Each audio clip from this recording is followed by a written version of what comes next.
Mwasibire muta, mwasibye mutya, amahoro, agandi, byaibo, habari gani, muraho, sangonini, kopango, odeo.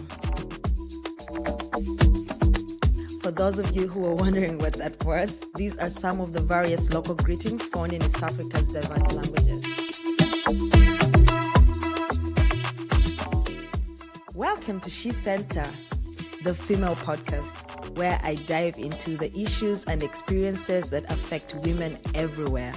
I am your host, Resti Kansime, and I am passionate about creating a safe space for women to share their stories and triumphs.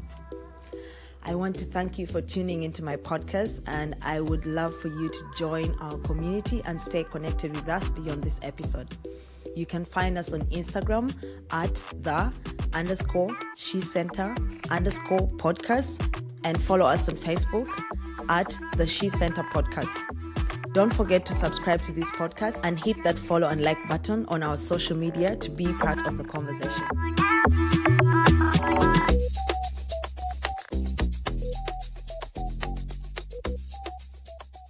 Welcome back once again. I'm sorry that you are not able to see me record this intro because I am doing this in my bedroom and I didn't have the time to make this as a video recording because I have gotten so busy during the day. But hey, welcome to the new listeners and people watching on YouTube. Happy to be here. In a bit, you'll be watching me throughout the recording, so don't worry, this is not only an audio. Thank you once again, and I'm very happy to introduce you to the guest of today.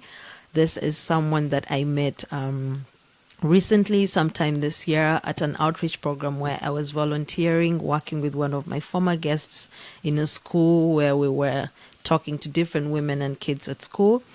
And she is someone that really struck me immediately. I asked her, can you please be on my podcast? And she was very happy to join. It took us a while to make this appointment, but we are here. And I'm glad that we were able to record this.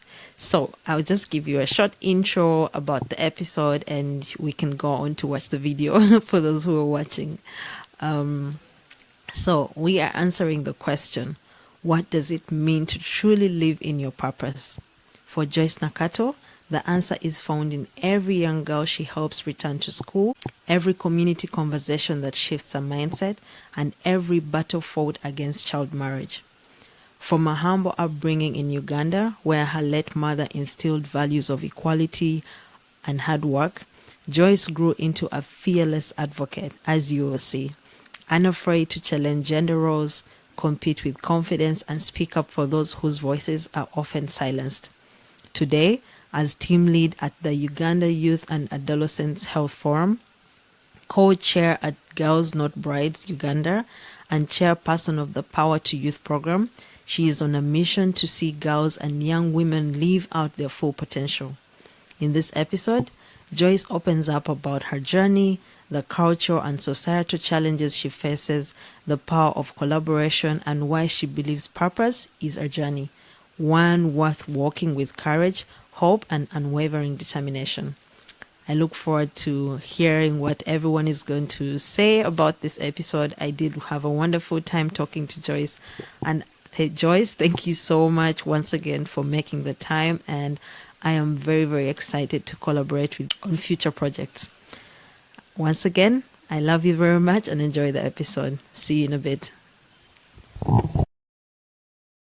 Thank you so much for honoring my invitation. Sure. Hi, Joyce. Yes. How are you? I'm okay, my dear. Hi, Rusty. I How surely is understand it has been long. I know we've discussed this over I time, but I've know. kept changing the schedules. Thank you for being flexible and accepting that finally we are here today. I have to. When I want to talk to someone, I have to push for it to Oh, happen. that's Whether it takes me amazing. one That's year. amazing. Thank you for not giving up. Thank Yes, you. yes. So I'm very, very happy to have you here, and I'm happy that we get to do this. I was telling people that I always love it when I meet people, when I'm like doing what I love to do. And Wow. for you, like, I'm already excited for you to share your journey because I know the work that you're doing is already amazing. I'm very That's inspired by the work nice. that you guys are doing, you and the whole organization. So I'm very Yes. excited for such stories to be told because for me, I feel like not only do I want to share the stories of people who are like who who are just telling their stories, whether you're someone who is just struggling through life or going through the motions. But I also love it when people who are doing the work come because they have all this knowledge, not like they're not I doing it know. just because, it's me, I have a job, but they have all this knowledge that is pushing the mission in front to empower women, to empower girls. And that's why I'm very excited to have you here. The first time I saw you speak to those young girls when we went to the outreach with Gloria, I was like, yes, I need her on this Oh, platform.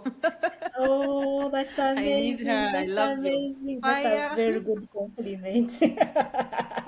I'm Yeah, I here. was Thank you like, for I reaching need this out. lady on my platform. Yes. Yes. Okay, so I would like to ask you to start out by telling us who you are, what you do, and to answer the question, are you living in your purpose right now, and how has your journey shaped this sense of purpose for you? Okay, thank you very much, Rusty. For starters, I want to thank you very much. Thank you very much for reaching out to me and giving me such Yeah. an opportunity to speak to you, but also to other people who may be able to get an opportunity to view us in this Yeah. studio today. Joyce Nakato is Yeah. my name. Professionally, I'm a social worker, but currently I lead the organization that is called Uganda Youth and Adolescent Health Forum, an organization that is very passionate when it comes to young people, but especially giving a lot of priority to the young women. I'm married, I'm a mother, of course, to one handsome man, but also with three handsome boys. The Wow. P's, Prosper, Preston, and Precious. I'm here today because of the energy, because of the vibe. I'm a kind of a person who appreciates family so much, but I also know that everything happens for a reason. So I'm happy to be here, but also sharing about when we talk about the fact if I'm in a purpose. Of course, I should say yes, yes, yes.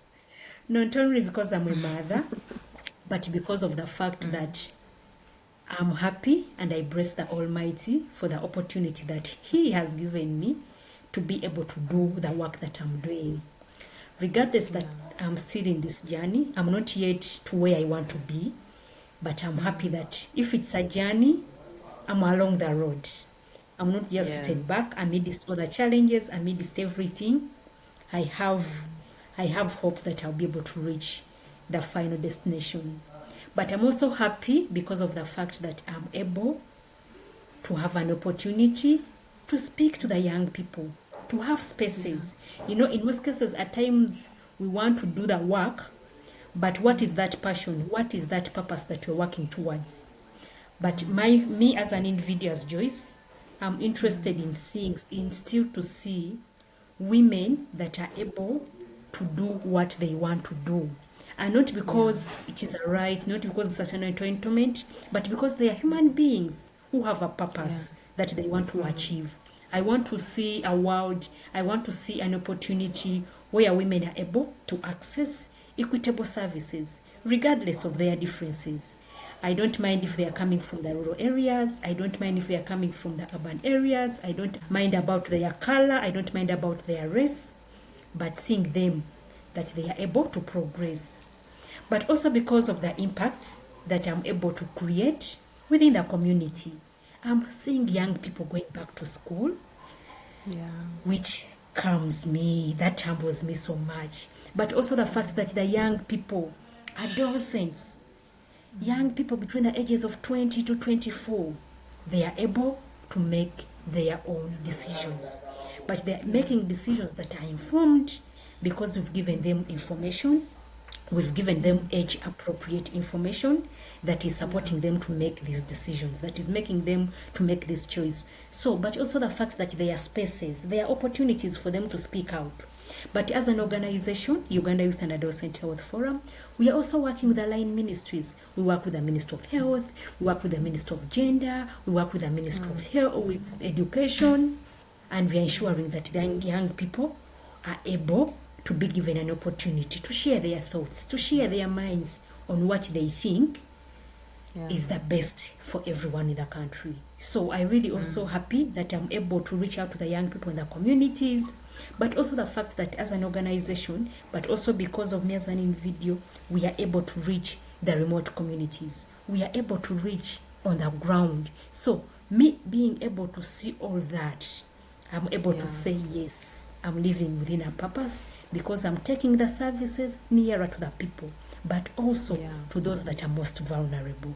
So the fact that I was given an opportunity to be what I am, an opportunity that I was able to go to school, it is something that makes me wake up every day and make sure that I'm able to support some other young person, especially the girls. Though I'm a mother of boys, I'm not saying that I don't want boys, but because usually girls, when it comes to consequences, when I talk about issues of child marriages, it is the girls that suffer the most. But because as an individual, but also because of the organization, we are looking forward towards ensuring that even the young boys are involved in these conversations, because no woman, no girl can become pregnant if she has not been impregnated by a man. So we are doing male engagement, but still for a purpose. For a purpose. That's true. And that is to empower the girl. That's very important. I love that. I love everything that you've shared. And for me, it always gives me so much energy and excitement because I did work. You know, when you're just out of school, your dream, you've started, you're like, you earn, you know, your jobs, those are the things that you want to do. And you're like, life is, you know, when you're at school, you're like, what can someone who has studied your course do? Social sciences, you earn. That's all we all ever wanted to do. And I ended up in the villages working for school-related gender-based violence project from like RTI. I don't know if you know RTI. It was partnering up with USAID.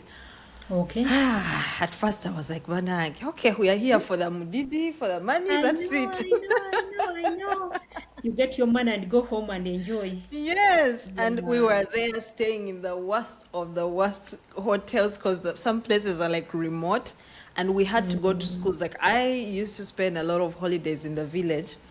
But I used to think I really knew poverty until like I got to a point where like there's a section where cars can't reach, and I was like, okay, I've seen relatives who are poor, but this is like extreme. And while I was there, I was so touched by the fact that it's raining, girls are not in class.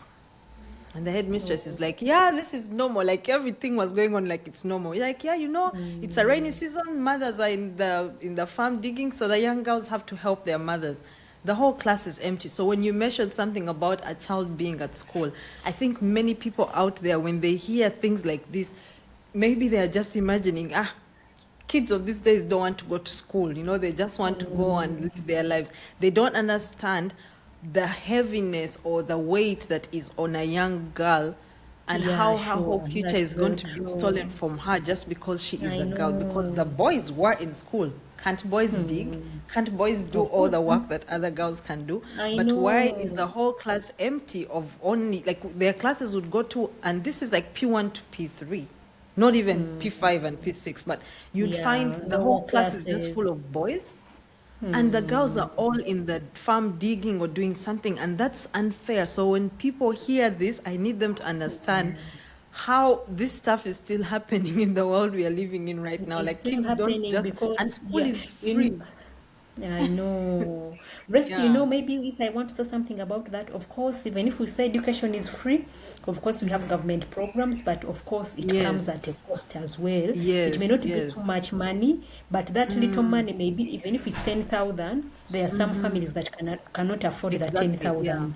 So it still becomes expensive. But because we still have cultures that still believe that girls, they're not supposed to be to school. They're supposed to be married. They're supposed to be home. So why would I invest my money in a girl who's going to be home? Maybe what I didn't tell you, that in Uganda, I'm the co-chair of one of the national partnerships, which is called Girls Not Brides. And in this partnership, we are saying no girl should be a bride. We want girls to be girls, not getting married, not giving birth when they are still young. Let us give them opportunities to be, so that they're able to enjoy their full potential. Let them be be able to enjoy like others. But my Yeah. dear, it It's becomes not the challenging. reality. It's not Yeah, the it's not. reality. Things are It's totally not. different when you reach on ground. When you reach in the communities, I know. it is bad. But yeah, I know. we It's can't it's give up, very and we are still heartbreaking. It's talking very about it. heartbreaking. And Yeah. for me, I'm not for like this information is not foreign to me because I do, like I said, I spent a lot of time with my grandma in the village growing up, and we would go away. You know, you come just for holidays and then you come back, you're in P5. You come back for the next holiday. Where are your friends that you were playing with? The girl is I pregnant. know. I Next thing you know, she's living know. with a man who is old, and now she's a whole adult. Some of them would be my age, like I'm at campus, and they look like they are, you know, they have like 4 kids, and their children are now even starting to have kids. And it breaks my heart to see that and to understand that this is still happening. So maybe you can first go back. I want to first take you back to the beginning. Take us back to the Joyce when she was growing up. Did she always have this fire? Was Joyce, when all her decisions, what she studied, what she wanted to do when she was growing up, how has, before you made the decision to apply for this job, or you ended up at the job where you're at right now, who were you before this, and does that have a lot to contribute to what you're doing right now? Because I think in many cases there's always a correlation between how we grew up and what we end up doing with a passion. Yeah, yes. There is a very big correlation. And I relate to this with my background. I was born from a very humble background, born by a beautiful mother. Unfortunately, she passed on last year. May her soul rest Sorry in about peace. that. But I also know what I am today because I was mentored, because I was supported by a mother. I grew up in a family of 6 children, of which we were only 2 girls and 4 boys. Oh wow. But because the girls were the young ones, and then the boys were the elders, there was no choice apart from doing the work as everybody. And I remember my mom used to tell my brothers, now if you don't cook food, how will your young sisters survive? So I grew up in a family that knows that everybody, regardless of your sex, you have to do work. Contributes. You have to be in the garden, you have to cook food. Like if it comes to washing clothes, everybody. In fact, I grew up knowing people do work basing on their age. So my brothers could be given more work because they were elder than us. But also us were able to do something. If my brother was to cook the food in a big saucepan, that means I was supposed to make maybe the grains to cook, but I'm also making a contribution. Yeah. So when I grew up, but also in school, I went in school, in one of the schools that I went to, and I was meeting people who were like me. And during the conversations, they could say, no, those things are for girls, and these things are for boys. So I kept wondering, what makes this difference? What are the boys supposed to be and what are the girls supposed to? So I was really very interested. In fact, I became a prefect because I wanted to know what is causing this. Gender So roles. I became bit, and I was telling them, even when it comes to those things of competing, one of my colleagues made a statement, was no, remember we are supposed to get a head girl and we are supposed to get a head boy. But then they were saying if you are to be a head girl, you are supposed to be like high class. Assistant below the head boy. But still, you were like the vice to the head boy. So that means the issues of the head girl were not fronted first, but they could front the issues of the boy, the head boy. In fact, when you are maybe going to a parade and you are going to make a submission, the head boy could make the first submission. Then you come in once in a while to supplement or even not to say anything. So in most cases, girls were not doing so much. But then there was an opportunity that they wanted a person who was in charge of discipline. And I was competing with boys.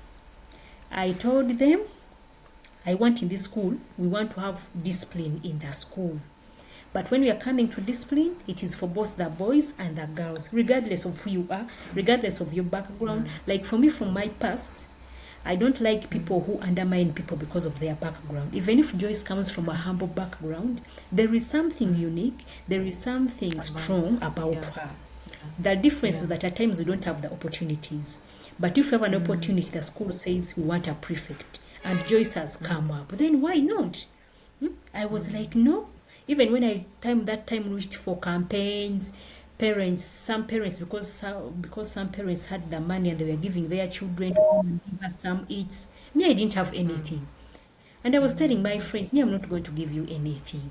But me, I promise that I'm going to be able to deliver. If you want, please choose me. But if you don't want, it's okay. But me, I'm not going to give you anything. Because what I'm going to do for the school, it is for the benefit of the school. Even it's not for my own. So why would I go and bother? Because when I knew my mom didn't have the money, neither my dad, that they would give me money to buy sweets, to buy things. And this is the same thing that I've told my boy. My boy studies in a school here within Uganda. And they were campaigning, and she was telling me, Mommy, at school, children are bringing things for their colleagues. Me, I don't have anything. I told her, I'm not giving you anything. Corruption starts early, man. And I told him, everybody, but she told me, so I told him, now what are you going to tell your pupils? She was telling me, I'm going to convince them. I'm going to talk to them. Everybody knows I'm confident, and I mean what I say. I told them, that's my boy. And that's how I was able to become a prefect in my school. So you also have to be confident so that you are able to win what you want. And I assure you, he's now the vice president at Hadi's school in Uganda. Wow. But also back to my background. So when I was in school, I used to see that girls were not given so much attention like the boys. Even some teachers could say, the girls, we are not going to waste a lot of time so much on you. Some of you after here, they are going to go and get married. Wow. I was like, hey, if you're married, you can't go to school. I thought even if you're in marriage, it is important that you are literate. So how will you handle marriage even when you don't have education? Because education is knowledge, education is information, and I know information is power. So I knew when I get an opportunity to have this information, I would be able to shape or to be able to grow. So the opportunity, so when from that background of my family, I was able to say, okay, that means this is something that I can continue on, that I can continue telling people that the boys and the girls, they are all the same human beings, created in the image of God. The only difference is that we may have different opportunities, we may have different spaces, but we are the same. So when I grew up, because I was this kind of a girl, and I also liked these things of competing with boys, because I'm not very good at competing with a fellow girl, but I usually compete but also what I didn't tell you, I'm a twin. I'm a twin girl, but then I have a twin brother, Waswa. But Waswa was very bright in terms of academics. He was better than me in terms of academics, but socially interacting, I was a noisemaker somehow, but I would make sure that I survive through everything. But my brother was very good when it comes to academics. But me, I was like, okay, that's why even at the end, I did arts and he did sciences. But I was like, even in arts, I'm able to do arts because I have that passion, I have that feeling to support people. So because I'm a social worker and I really wanted to support people, I wanted to see this change coming out. I was like, no. So even when it came to the time of selecting the courses and I was like, no. When I read through all the courses, I was like, what course is going to give me an opportunity to be able to reach into the community and talk to the young girls? So I was given an opportunity of counseling, I was given the social sciences, different courses, but I was like, no, because I had given during that time when you talk career guidance, they told us when you're a social worker, you have sections of counseling, you have sections of humanitarian. So I was able to get a course that would give me an opportunity to do everything at once. So because of the fact that even when I came to work, because I've worked in the different civil society organizations, that opportunity that is available for me, I would want to appreciate the organization that I work for now, but also the organizations like Hunger Project that I worked for previously, that they are giving me an opportunity to have this experience of being able to reach into the communities and meet with these young girls and listen to them and hear their voices without judging them. Because usually when they do these things, some of them are ignorant, even they don't have information. But because me I have information, I'm happy to have a space of sharing this information, because it's also not good when you have information and you keep it to yourself. So the opportunity for me to share this information, but also to give it out without any bias, but also giving out to be able to create that change, because one of my interests is creating a change, and a change that is positive, a change that is long lasting, because I know I'm not going to be there forever. But what will that thing that people will remember me when I'm not there? So when I'm in the communities, I'm interested in seeing if organizations are doing this and this. Even in the organizations, we are so many people. What is that is making me unique or different from others?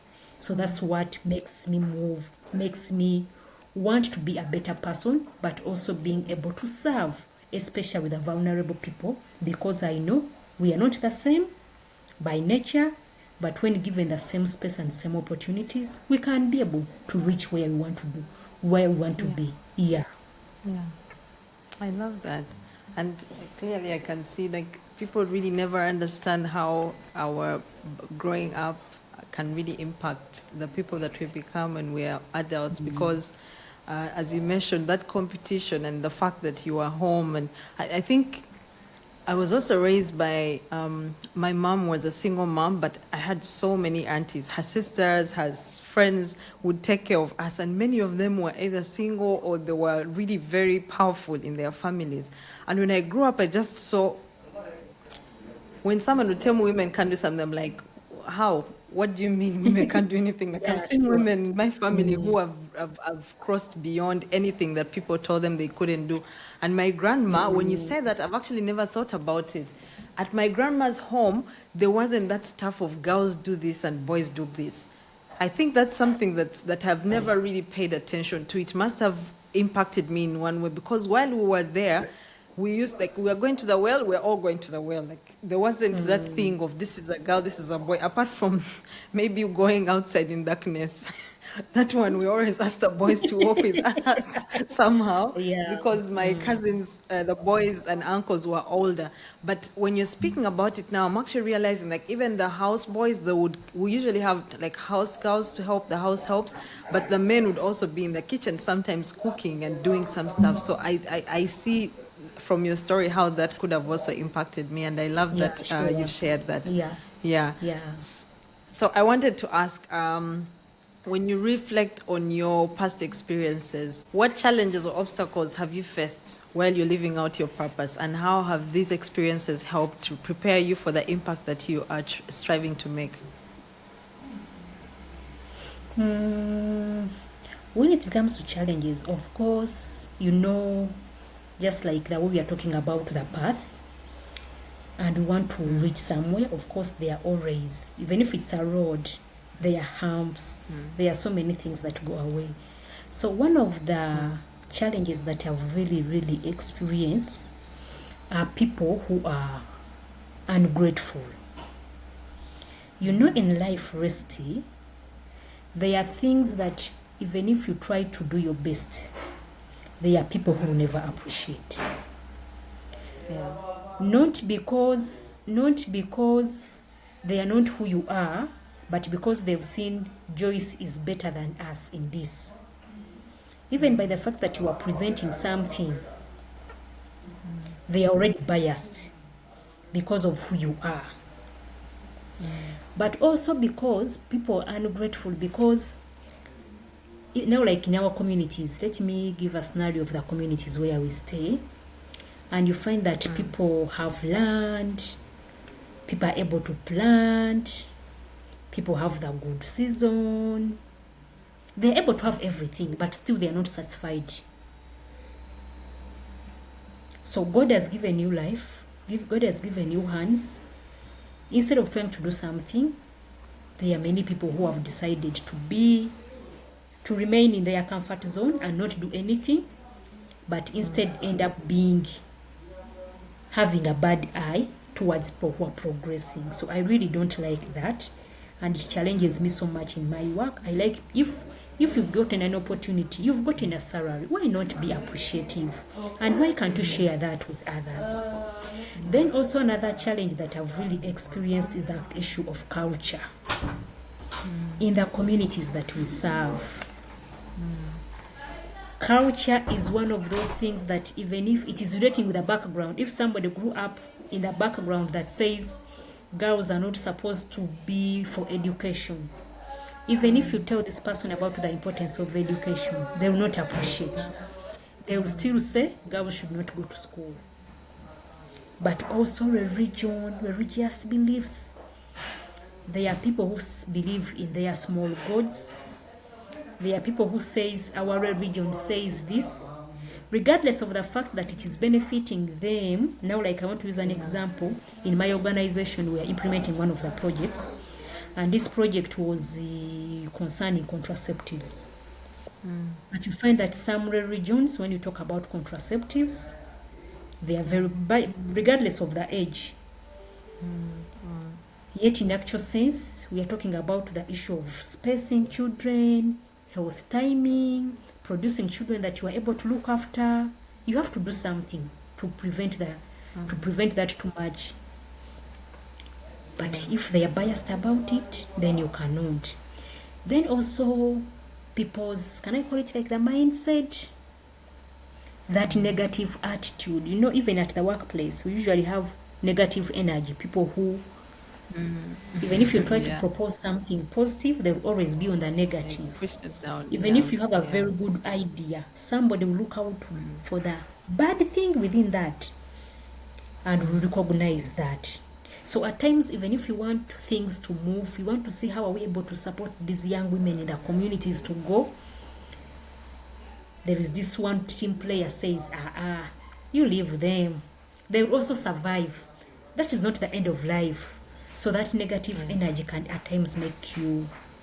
But also, you know, when it comes to working as a team, you know, we are so many people within the country, but also globally, that are working hard towards to ensuring that there is girl empowerment, ensuring there is equality.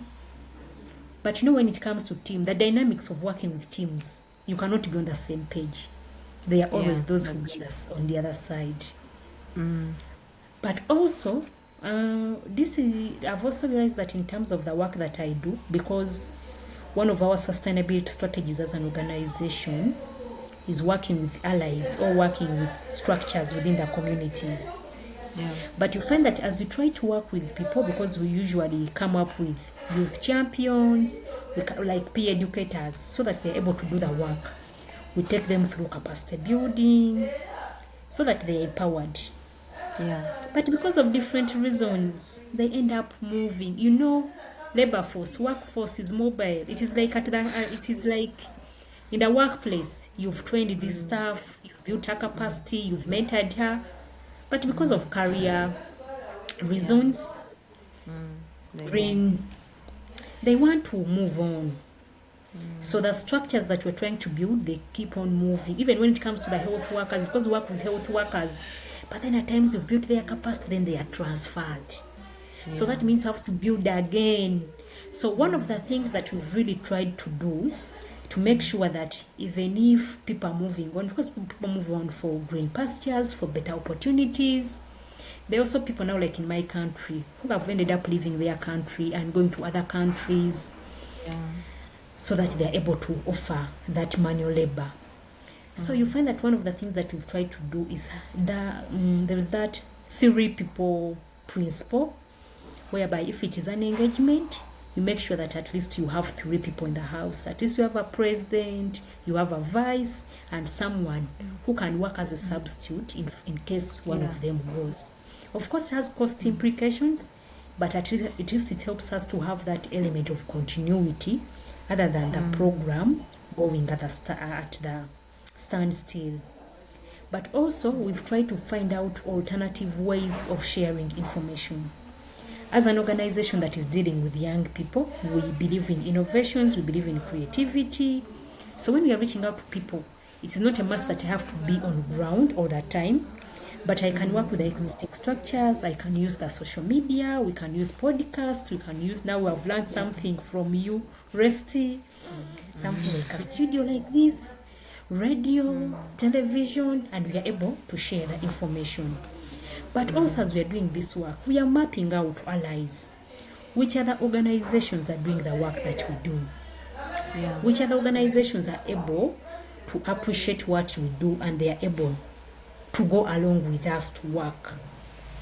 But also, when we are creating awareness into our communities, because we want to bring in the element of sustainability, we are also interested in empowering people who are self-driven, people who are not always minding about money, because we tell them, for us, we are an organization. If we don't have money, that means tomorrow we are here in your district, but the next day we are going to leave your district. So how can we be able to maintain the good work? So if we've identified those people who are self-driven, built their capacity, told them about the importance of independence, told them about the importance of surviving with what the little that you have, then they are able to live within other alternative means other than relying on money, relying on all that time. But also, as an organization, now like we have one of the partnerships that I told you about, Girls Not Brides Uganda, where I'm the co-chair. We are able to work with different partnerships, networking. And during that process, we are able to come. You know, when you're doing advocacy, it is not only numbers, but we also know in advocacy, numbers matter. So whenever we're talking about these things of women empowerment, we work as a team so that our voice is stronger. And we believe with combined efforts, with combined energies, we are able to go, even amidst the challenges. If I'm meeting these cultural leaders who are very rigid, maybe the methodology I'm using to reach out is not appropriate. Can I use a fellow religious leader who has tried this and it has worked? You know, having those people that people believe in into the community, how are you passing on this information so that it is gotten in the right way and you are not misinterpreted?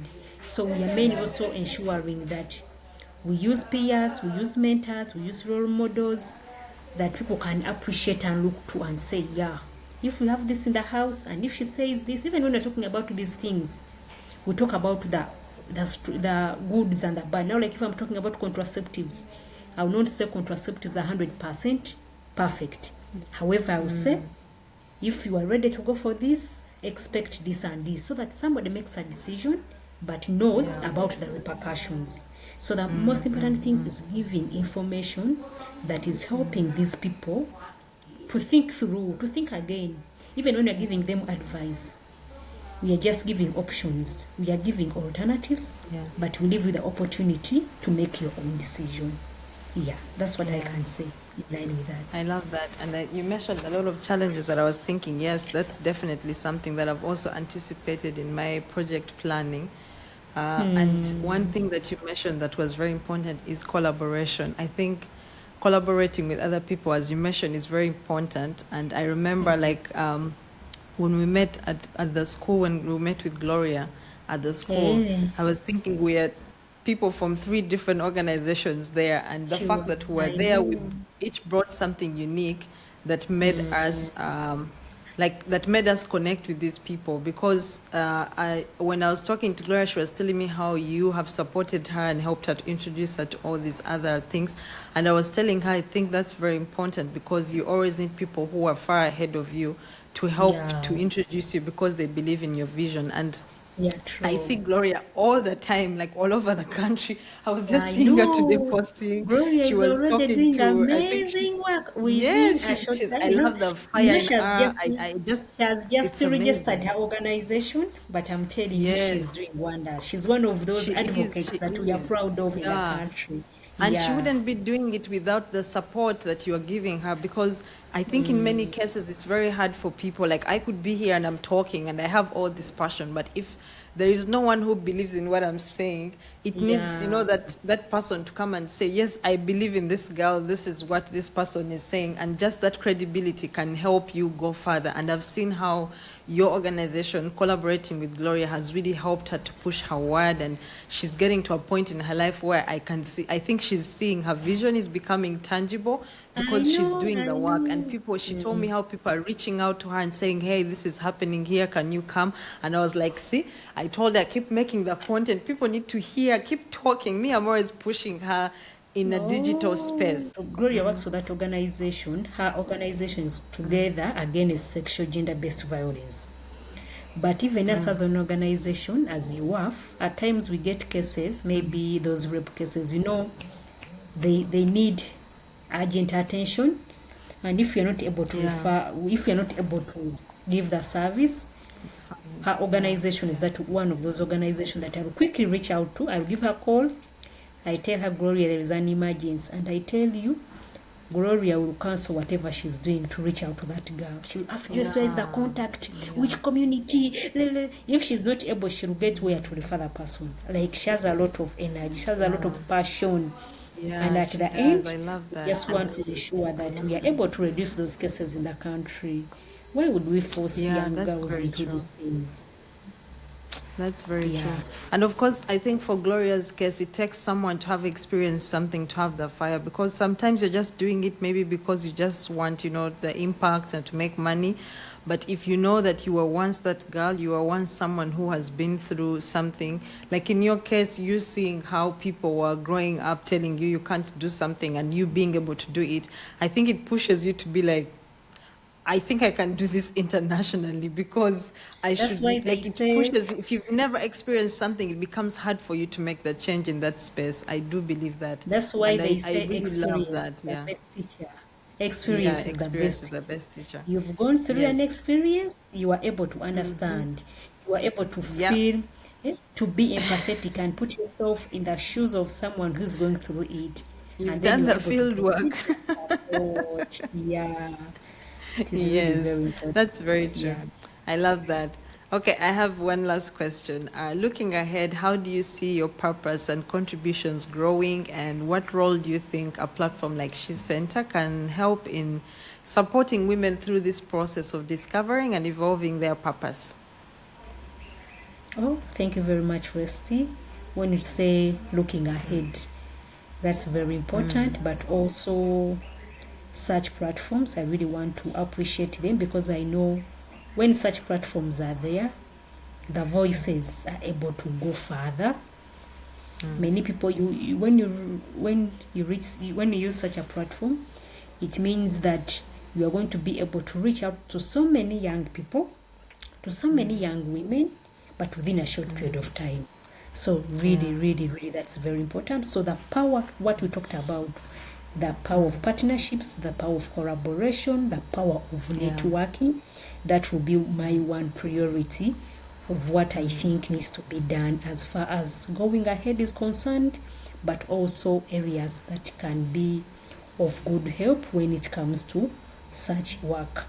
But also, one of the other things that I really appreciate, just like what I had said, knowledge is power, information is power, is continuing to expand the information, creating awareness, regardless of what it is. One of the strengths that I have, I like reading, so there are certain things that I don't know, but when somebody's, even if we're in a meeting and somebody says something and I'm not so sure, I'll go and search and get to know more about it. So Wow, yeah. creating more awareness, it is really, really, really very important.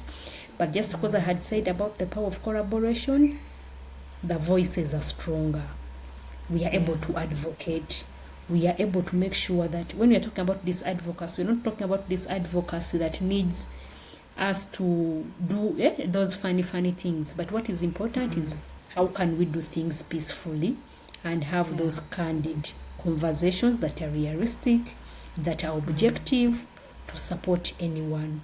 But also plans of having safe spaces. But as we're talking about these safe spaces, let these spaces not be there forever, just temporarily. If there is an issue, maybe if there is this girl who has gone through this violence, we are able to accommodate her temporarily, because I'm doing one of the courses in Uganda. Makerere University has launched one of the course that is online with parenting, and one of the things that I've really learned to appreciate is that as we are helping people, it is very okay to support, but taking back that community bond. meaning that you're able to take back that person to be back in her community, and the community is ready to appreciate her and support her. This means that even if somebody has gone through something, it is not the end of life, but also have to appreciate that people can change. If I've been a bad person, through mentorship, through counseling, I'm able to change so I can be a better person. So how can, if you've been in a safe place, in a safe space, how can we be able to integrate you back into your community so that you are able to enjoy that life?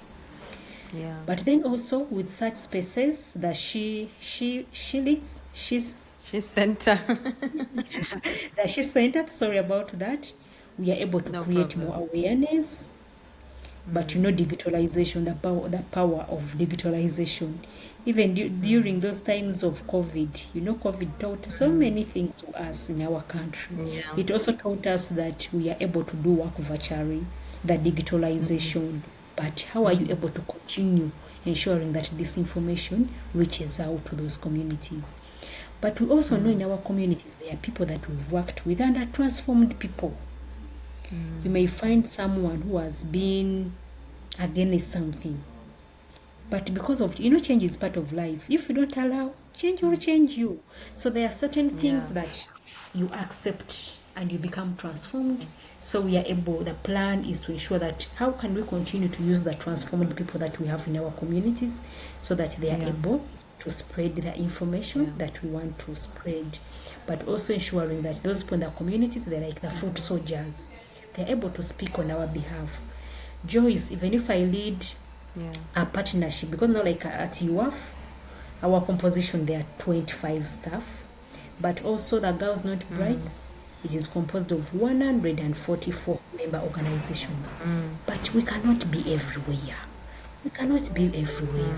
But can we have people? Can we have advocates who can be like our foot soldiers in the community and be able to share this information, to tell the world about the importance of empowering a girl child, about the opportunities that are very important, to support young women, to support the young girls so that they are able to thrive. But also not that we are making women to be disrespectful, to be bad women. No. We want to raise very empowered women who are very respectful, who are independent, and they are able to contribute to the sustainable development goals of our country. When we do that, we are able to achieve the best out of everything. I submit. Yeah. I love that. Thank you so much for sharing that. And I think those are very good, not only goals and things that you guys are doing, but it's also to the people who are listening out there to understand that I think it starts with us. All this work can be changed. Like, we can make you guys work easier if we do what we do our part. That is, to empower the young girls when we are still home, and the boys, because the boys sometimes can be the problem to the girls. So it is very important for us to do that. I love that so much. Thank you so much, Joyce. It has been a wonderful time getting to know what you're doing, and I'm sure the people out there who listen to this are also going to be feeling empowered. And so you said your organization, is it national or is it international, the one that you're working with? I work with Uganda Youth and Adolescent Health Forum, which is a national organization. So we are an NGO, and we've been in existence since 2013. Oh wow! Yeah, and our major vision is having a gender equal world with healthy and empowered adolescents and young people.